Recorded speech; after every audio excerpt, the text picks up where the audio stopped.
دەربەندی دێلێژە ئەو شوێنەی دوو چەکداری داعش دەیانویست پێیدا بگەنە شاری سلێمانی و تەقینەوە ئەنجام بدەن وەک هێزەکانی ئاسایش دەڵێن. شەوی ڕابردوو ئاسایشی سلێمانی ڕایگەیاند لە دەربەندی دێلێژە کە نزیکەی 35 کیلۆمەتر لە ناوەندی شاری سلێمانیەوە دوورە دوو چەکداری داعش کەوتونەتە بۆسەی هێزەکانیانەوە و یەکێک لە چەکدارەکان خۆی تەقاندوتەوە و چەکدارەکەی تریشی کوشتووە.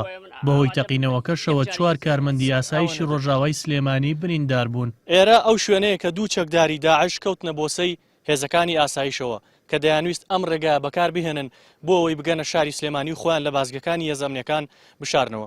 بەپێی ئاسەواری شوێنەکە و ئەو تەقەمەنیانی کە لێرە بەجێماوە پێدەچێت ڕوبەڕووبوونەوەی توند لە نێوان چەکدارەکان و هێزەکانی ئاسایشدا ڕوویدا بێت.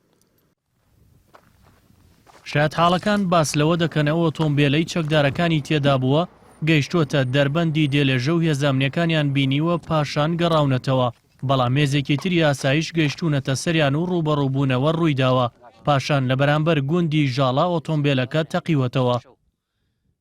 ئێمە جۆمان لە دوو زرمە بوو لەم ئێمەوای ڕاوماسیەکەن گوێ لێیە ئیتر سەعات دەیشەوە بوو ئاسایشەکان تەلەفۆنیان بۆ ئێمە وتیان کاکە جۆرە تەقە و دەنگ بۆ وتم ئارەوەڵای جۆم لە دوو زرمە بوو ئیتر هاتن چی هات بەجارێ ڕەنگە 50-60 سیاری ئاسایش و دژەتیرۆر و شورتەی قەرەداخ و سەنگا و بازیان هاتن بووە لای ڕوودا و حادیسەکە.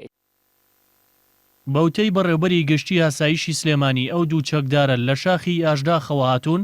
ئەم شاخە دەکەوێتە سنووری ناحەی سەنگاوەوە تا ئێستا لە ژێر ڕێوشوێنی ئەمنی توندی هێزێکی تایبەتدایە کە ڕێگە بە میدیاکان نادرێت لیان نزیک ببنەوە چونکە گومان دەکرێت لەم شاخەوە چەکداری سەر بە داعش خۆیان بۆ ئەنجامدانی تەقینەوە لە شارەکانی هەرێمدا ئامادە بکەن.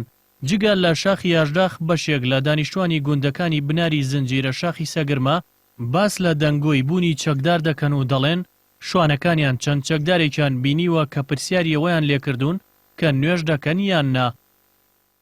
بەس شوان بینیوێتی ئیتوەکو ئێمە خەڵکی ئەم بنارە هەمووی کەوتە قەلەقیوە و کەوتە ناڕەحەتیوە و بەڕاستی ناڕەحەتیەکان بۆ خەڵکە دروست کردووە و خەڵگشتی نامرتاحە و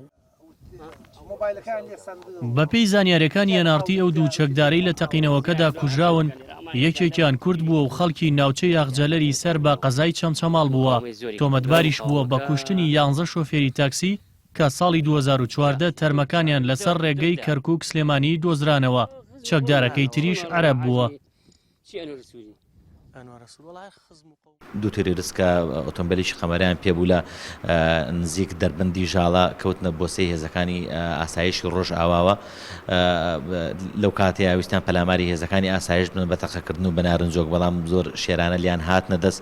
یەکێک لە تیرۆریستەکان لە هەوڵێکی شکست خواردووی خۆتەقانەوەدا خۆی تەقان بە هێزەکانی ئاسایشی ڕۆژ ئاوایە. 4 کارمەندی ئاسایشمان بە سوشی بریندار بن، خۆشبەختانە سەلامەتن هەمویان. تا ئێستا لەسەر ڕووداوەکە بەرپرسانی ئەمنی ئامادە نین قسە بکەن، تەنها ئاماژە بۆ ئەوە دەکەن گەڕان و لێکۆڵینەوەکانیان بەردەوامە بە دوای ئەو کەسانەی کە گومان دەکرێت لە شاخەکانی سنووری ناحەی سەنگاو خۆیان حەشاردا بێت. ئاواد مەحمودیان ئارتی، ناحەی سەنگاو.